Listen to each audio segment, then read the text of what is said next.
Saudara Presiden kelima Republik Indonesia, Megawati Soekarno Putri menghadiri diskusi meja bundar penghargaan Zayed dari Zayed Award for Human Fraternity Roundtable 2026. Megawati hadir bersama dengan beberapa tokoh dunia lainnya seperti Ketua Komisi Uni Afrika hingga mantan Presiden Dewan Eropa.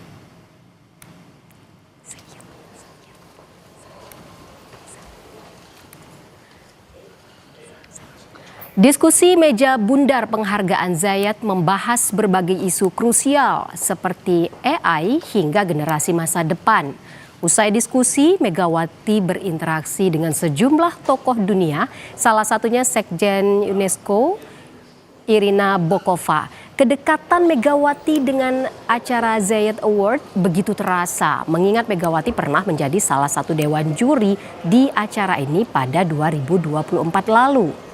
Megawati juga menyampaikan pandangannya mengenai sejumlah isu yang dibicarakan selama mengikuti forum.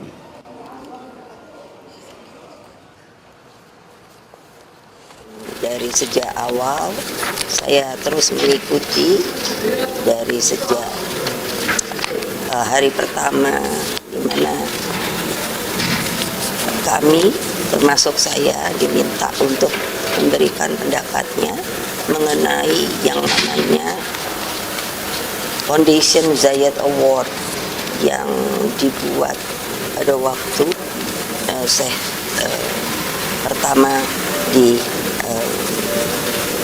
Emirat dan dikukuhkan juga melalui Paus Fransiskus almarhum dengan imam besar Masjid Al-Azhar.